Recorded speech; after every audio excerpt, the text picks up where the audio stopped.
Hello, welcome to Election Minute. The Electoral College is the system the United States uses to elect the president. In this video, I will not be going over the process as to how the Electoral College works. Instead, I will be going into the history of how the Electoral College was started and how the 12th Amendment helped to give us the Electoral College America has today. If you are unsure how the Electoral College works, check out my video titled The Electoral College Explained in 2 Minutes, then come back to this one. Without further ado, on with the video. In 1787, the Founding Fathers met in Philadelphia for the purpose of replacing the failed predecessor to the Constitution, the Articles of Confederation. One of the flaws of the Articles of Confederation was the fact that it did not provide the U.S. with a leader. All the power in the nation was within the Confederation Congress. The Constitutional Convention agreed to have a single president lead the executive branch, rather than an executive consisting of multiple members.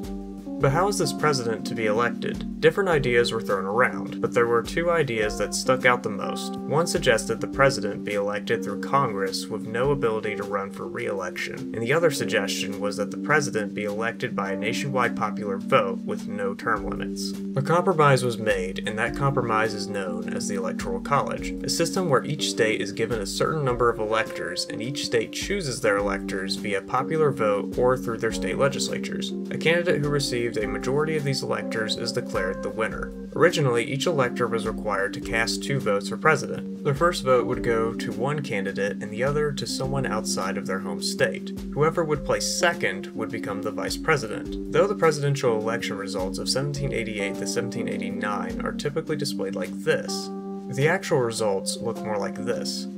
Since Adams placed second in electoral votes, he became Washington's vice president. With all this said, the Electoral College in 1788 was not the Electoral College America has today. So how did we get the Electoral College we have today? The first major change to the Electoral College came as a result of the 1796 and 1800 presidential elections. In 1796, the Federalists and the Democratic Republicans ran multiple candidates in the same race with the intention of preventing the opposing party's candidate from being the runner-up. The main candidate the Federalists ran was John Adams, and the main candidate the Democratic Republicans ran was Thomas Jefferson. After a very heated race, Election Day comes and Adams received a total of 71 electoral votes. Thomas Jefferson received 68 electoral votes, and Thomas Pinckney received 59 electoral votes, etc. The original idea was to have all but one elector for Adams vote for Pinckney. That way, he would place second and be declared vice president. However, due to poor communication, too many of Adams' electors did this and caused Jefferson to place second. This meant that 1796 was the only presidential election that the president and vice president won on opposing tickets. The 1800 presidential election exposed flaws in the system as well. Adams and Jefferson were once again the main candidates in this election. Jefferson received 73 electoral votes and Adams received 65 electoral votes. Since Jefferson's running mate was Aaron Burr, that meant Jefferson's 72 out of 73 electors was supposed to vote for Aaron Burr, with one elector leaving his ballot blank. That way, Jefferson would be in first place with Aaron Burr in second. This meant that Burr would become vice president because he would technically have more electoral votes than Adams, but less than Jefferson. However, all of Jefferson's 73 electors voted for both him and Burr, which meant it was an Electoral College tie. The race then turned into America's first ever contingent election, which is where each of the state's delegations in Congress decide who becomes the president. After 36 rounds of voting in the contingent election, Jefferson was declared the winner.